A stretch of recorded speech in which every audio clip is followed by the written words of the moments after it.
This is ridiculous. You're the one walking out the door, Devon. How dare he? How dare he call me Devon right now? Did he think this was some kind of joke?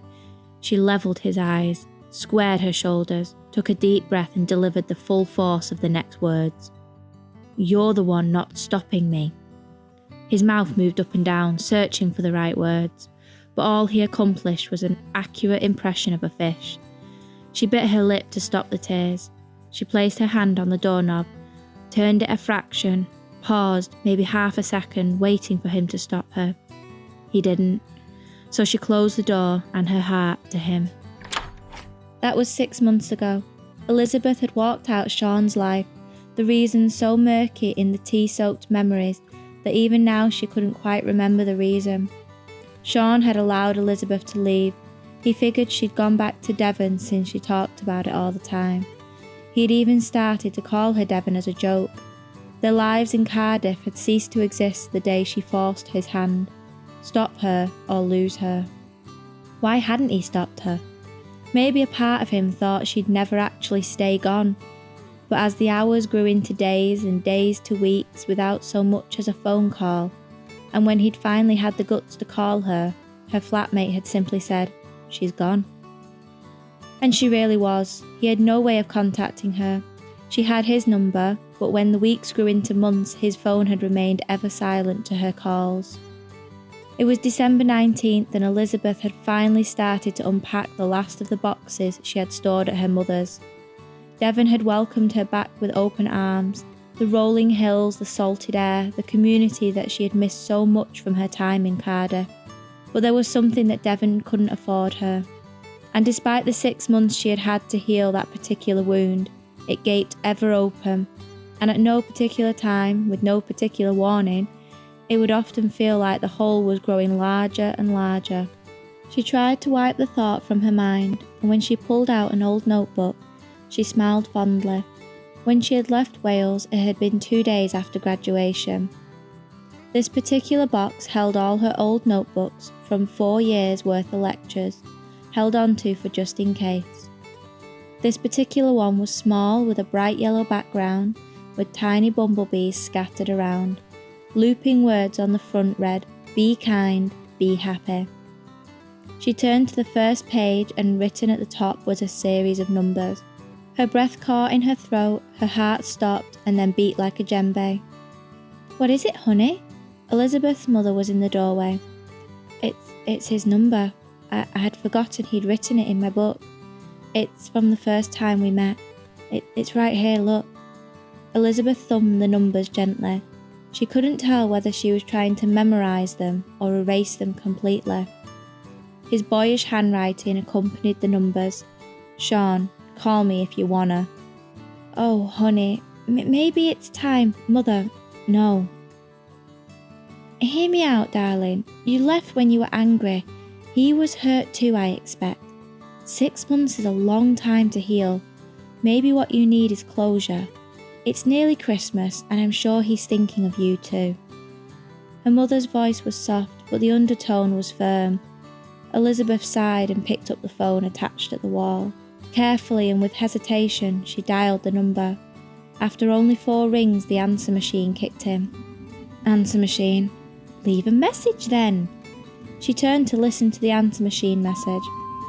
"Hey, this is Sean. I'm not here right now. If you're selling something, I ain't buying. If it's about the car, I've already sold it. Anybody else, you know what to do." Elizabeth was just working out what she should say when the last line of the message kicked in. "Oh, and hey, if this is Devon, I miss you. Call me if you wanna." The phone fell out of her hand. It clattered to the ground, and by the mercy of the attached cord, it hung an inch or 2 above the floor. It swayed gently. Elizabeth's mother ran back into the room. "Sweetheart, what happened? What did he say?" It was all Elizabeth could do not to crumple into her mother's embrace as she told her mother exactly what he'd said.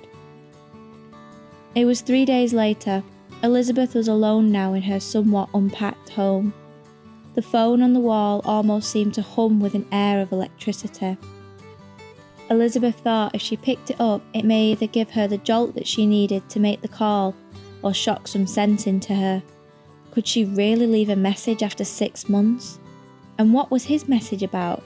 I mean, it had to be old, right? He probably made it when she first left. But the car, he didn't have a car when she had left. He had an Enfield and he loved that bike. She chewed her bottom lip before picking up the receiver. Disappointingly, it didn't shock her one way or the other. 4 rings, answer machine. Hey, this is Sean. If it's Friday, I've probably gone in the van with Dilbro. I'll be back Sunday afternoon. If this is Mrs. Appleby, yes ma'am, I know my back porch window is cracked. There was a short pause and Elizabeth thought the message was over, but she heard the gentle sigh and a normally upbeat voice faltered slightly. Hey, if this is Devon, I still miss you. Call me, maybe, if you wanna. The tears threatened to betray her. She had rehearsed for the last 3 days what to say, but now the moment was here. How could she pour 6 months of hurt and longing into a 30-second voice message? Hey, this is Devon. Call me. She left her number and slammed the receiver back down onto the hook. It was only after she'd calmed down with a cup of tea and a Fox's biscuit that she realised his message had said he would be away until Sunday. Elizabeth chewed her lip again. What would she say when he called her back? Would he call her back at all? Maybe she'd been better off leaving well enough alone. As she looked out on the rolling hills that surrounded her home, she smiled. She'd never been happier than when she was in Devon, except for those 3 years she'd lived in Cardiff. And despite the last 24 hours they'd shared together, she'd never felt more alive with emotion. If he called her back, she knew exactly what she would say. Sunday evening rolled round and Sean lugged his overnight bag into the hallway of his tiny terrace house. His bones ached and his soul felt relieved in a way that it hadn't in 6 months. Lazily he clicked his answer machine. Sean, this is Mrs. Appleby. Your back porch window is cracked, and I don't need to tell you. He deleted that one.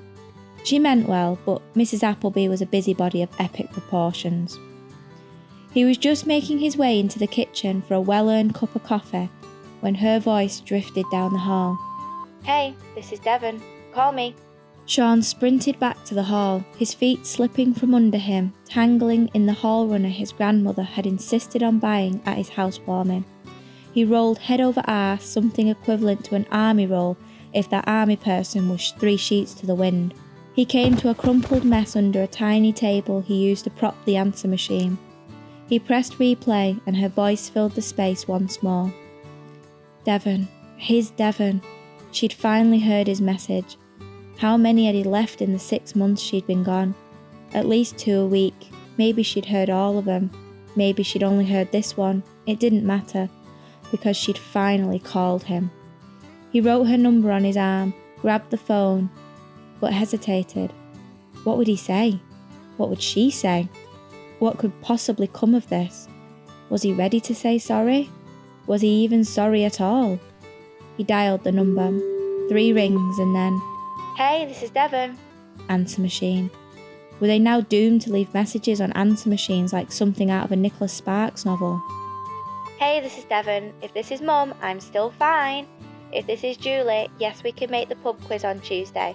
Anyone else, you know what to do. Sean drew in a breath. This might be his one and only chance to make sure she knows exactly how the last 6 months have been for him. His last and only chance to say what he knew in his boots was the absolute truth. He should have never let her go. He should have slammed the door and fought for her, chased her down the street if he needed to, should have fought to the very last breath and made sure she knew how much he meant to him. Because even then, if she chose to walk away, he would know he'd laid it all bare for her and regret nothing. The answer machine dial didn't kick in and he heard her voice continue. And hey, if this is Sean, I miss you too. Merry Christmas from me to thee. And hey, maybe you didn't notice, but this isn't an answer machine you're talking to. It's Devon, and I still love you. The world stopped. Time stopped. The ground beneath his feet crumbled. He fell to the ground, his mouth suddenly dry. His head spun like a dizzy cup. Sean? Her voice was on the other side and sounded unsure and scared. He knew she was fighting back tears. The hitch in her voice squeezed his heart and knocked him into fifth gear. Say that again, but just know if you do, I'm selling the house, packing my bags, I'm coming to Devon, and I'm never letting you go again. There was a pause. Maybe he'd pushed her too far. Maybe she didn't want him anymore. But he'd promised himself that if this moment, he would leave the conversation one way or the other with no regrets. I love you, Sean. I'll see you soon, Devon. Hey guys, thanks for listening. Make sure you hit that like and subscribe button. It might be a small thing for you, but it makes a big difference for us, and we appreciate every single one of you. This story was actually inspired by one of my favourite country songs called Austin. It's sung by Blake Shelton, and you should give it a listen. It is awesome. Stay tuned for more. If you guys ever have a suggestion for stories we should write, leave a comment below. Until next time, bye-bye.